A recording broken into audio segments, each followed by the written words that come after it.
Welcome to the Politricks Watch. This is Sir P.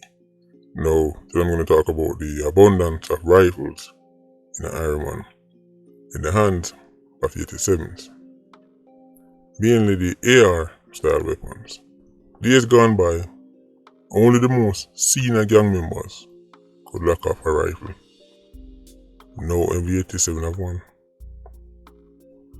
This is made possible due to the fact that gangs are now richer than they've ever been. The modern day 87 is nothing like the old time 87. But them time them have to rely on either a politician or some big or somebody buy the weapon, carry give them, and then they carry out the biddings of that person. Nowadays, 87s don't need nobody at all. They can buy them own gun. Right. Scamming and them thing then. Take badness to a whole different level. It's one thing if you have an acidic mindset, but when you have an acidic mindset with money, you know that guy already. Mobile was one of the first places that I observed this rifle fest. Yes, Mobile. You might be asking yourself, what do you mean you observed the rifle fest? Well, this was the time when enough you start get rich off of scamming. Suddenly, every ends of Mobile full of rifle. You them have ammunition by the thousands.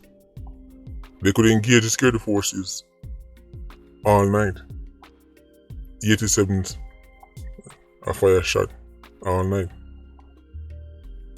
Even the JSF and the JDF have to get reinforcement, have to get resupply ammo, and 87s are fire non-stop.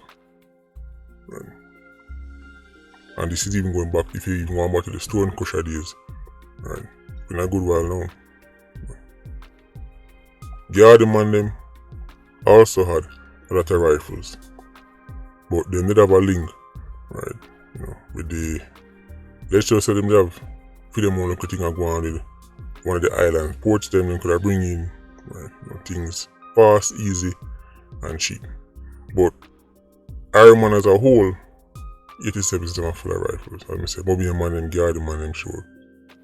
But send catching, bull behind them place there. Only the most senior 87s them, are lock off the rifle. That's completely changed.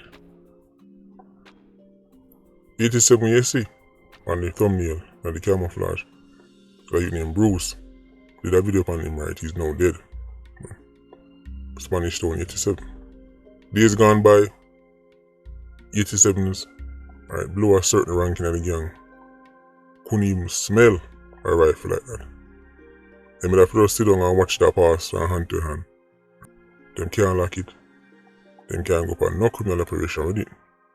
Them time it was only the quote unquote top killers then who could get one. Remember the Nevada Hodges video when you see him hold up the rifle in them hand? That's the type of 87 you have to be to lock a rifle. Especially in a gang like that, you have to be like Nevada Hodges level. Remember when type they were going to carry their attack on the market? One of the reasons they were arguing is because the senior man them start cuss over who for lock the rifle them. Man I saw them to get the rifle them because them a kill how much people how long. Man I said, oh if I give me a handgun, it's because there was a shortage of rifle. Not a shortage of gun, but a shortage of rifle. Them no want a handgun, them want a rifle, but rifle was scarce. So now all of the quote unquote top killers them start arguing amongst themselves. Nowadays, we have the 87s. Enough of them youth who are fairly new 87s, lower level 87s, are turn up, and murder scene, and robbery scene, I carry a rifle. The recent Beryllium robberies, the 87 jumped at the car them with pure rifle. Now, let me touch on Beryllium. People that say the guards them need AR too, so they can run left it and dash it with. People that say all them have is a shot, all them have in the right hands a 12 gauge shotgun is one of the deadliest weapons on earth. Let me say it again. In the right hands, somebody know the model. A 12 gauge shotgun is one of the deadliest weapons on earth. The reason why it looks like it is useless is because it is in the hands of the wrong people. A 12 gauge shotgun is winning a gunfight with an 87 as long as the holder understand its strengths and its weaknesses. You hear me mention defensive position. Me see all kind of experts come out and talk, and you can tell when people not really about that life. Even people who were in JCF and who did serve over Yastan, maybe let me explain something to you. Not because somebody was in JCF or JDF, and I mean say there's some kind of Rambo figure like in the movies. That's not how it works. Your average everyday police officer, your average everyday JDF soldier is not some kind of what you call him at the show again, the Keanu Reeves character. You know me I talk, sue me by it. John Wick. Yes. Your average JCF officer, your average JD is not some kind of John Wick figure. Mr. Security Guard. The 12 gauge shotgun is excellent for close quarter combat. Wide out in the open, the AR has a big advantage, the AK have a big advantage. But if you force the 87 to come close to you, the tide turns. No, you just wait, hold on, what you just a while ago? Force the 87 to come close to you? Yes, this is why your defensive position is important. If your defensive position is excellent, one that you've already spotted, because you would have done some kind of reconnaissance. If you go somewhere, if you go pick up another spotter, you must have done some kind of reconnaissance. I say most because you probably didn't, but you're supposed to do some kind of reconnaissance and know where you go, know which part you can post up, know which part I go give you a good cover, know which part you can see and not be seen. As you reach, take up your position. If your defensive position is good, even if 10 caliber 87 turn up and start fire for you, all you have to do is hold your defensive position. This means that the 87 have two choices.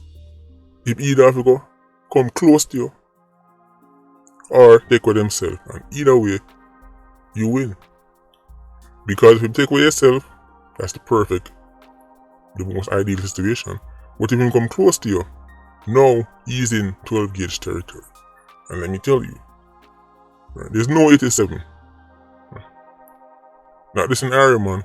Anyway, there's no man, period, who really wants to go up against a 12 gauge at close range.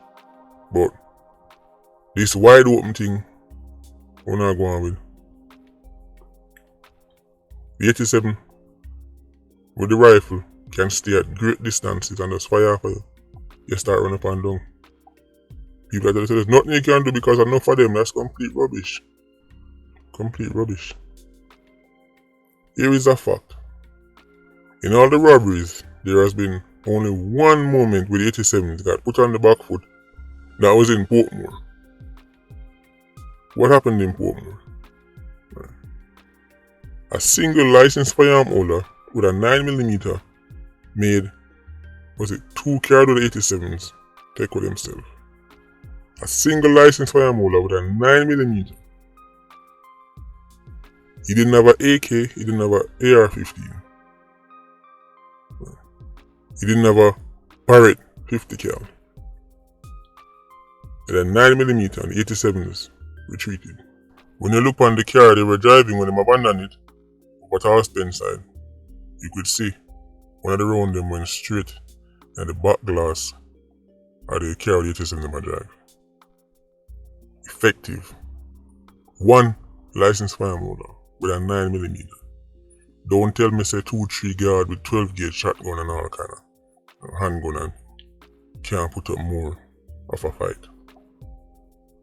And when I say put up a fight, I'm not talking about fight to protect the money they might carry. The money is the least important thing. But we know that the 87s them don't just want the money, they want the guard them life too. That is why in the first video, or one of the first videos we see. The guard was lying on the ground. What did 87 do? Walk up and put the gun at the man's head and finish him off. He had no reason to do that. So the 87 don't just want the money, he want your life too. So when time I say fight back, I'm talking about fighting back for your life, not for the money. In St. James, we saw a quote-unquote madman with a fire hose make 87 scatter. So, I'm not trying to offend nobody, but enough of the guard them want say they want bigger guns are just trying to overcompensate for the fact that they can't shoot. At least not effectively. Bigger guns don't cancel out poor skills, poor tactics, and a lack of cojones. It's like racing. Like car racing, motorsports. You have a driver who's clearly not a good driver. He's not fast. Right? He can't win a race. He doesn't have the fundamentals right. He doesn't understand driving. Right? How, him approach the apex and when him brake, how him come out of the turns, him not understand none of that. So him a lose. So what him say? Yo, turn up the boost on the car, dog. Turn up the boost on the turbo. Put in 35 PSI. I said, but bro, the car, put in more boost, he can't drive. So him tell us a 3 you just need more boost. Turn up the boost. You don't have the fundamentals. Sort it out. Right. More boost can't help you. This is what's happening. Before them forget the AR, I'm not saying they shouldn't get this and shouldn't get that, but before them get that, at least be effective with what you have now. It's not like they're putting up a fight and then, let me explain to you now how we don't know when people need better weapons. When there is a gunfight, right, and then you see the guards them give the 87s them a hell of a time, but then the deciding factor was the fact say the 87 never AR, then they can say yeah. But when somebody run down the road and a fling with their rifle, and one next man a waddle like a duck, and nobody, the weapon you have in your hand, at that point, that mean nothing. Elite operatives don't carry the biggest gun. If you ever work with, if you ever see or have been a part of any special forces unit, you will see that the weapons are not the biggest they can get.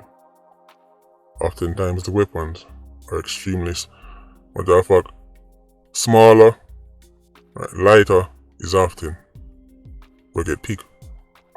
Their weapons are not as big as regular troops. A special force unit can be just 4, maybe 6 people. And they can target and take out much larger groups of enemies. This idea say if you give the guard them bazookas, give them some ammo, on top of the beryllium truck we have to start put some 50 cal. For them fire off down the road go kill granny. Yes, 87 full of rifles. Then buy up now. You see, the reason why you see so much come out for the beryllium rifle and everything is because the price is great. When you talk about $20-30 million, then let me bring out them rifles. It's a case of risk versus reward. Because the amount of them I pull up on beryllium, when time I look on all the vehicle or the vehicle shoot up all over the place and I'm sitting there. Right.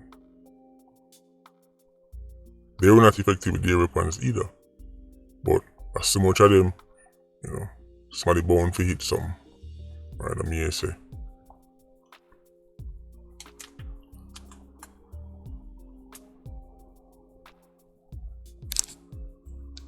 So, now again, you have to take me a grain of salt because I'm a little YouTuber, right? I don't know how them things work. Right? Let me say, take the advice of the so-called experts them when they're playing TV. I tell you, say, there's nothing you can do. No, take me a grain of salt because I'm just a little YouTuber, right? I know them things work. Right? But the experts them are come on TV, I tell them, say, I want them things there. Right?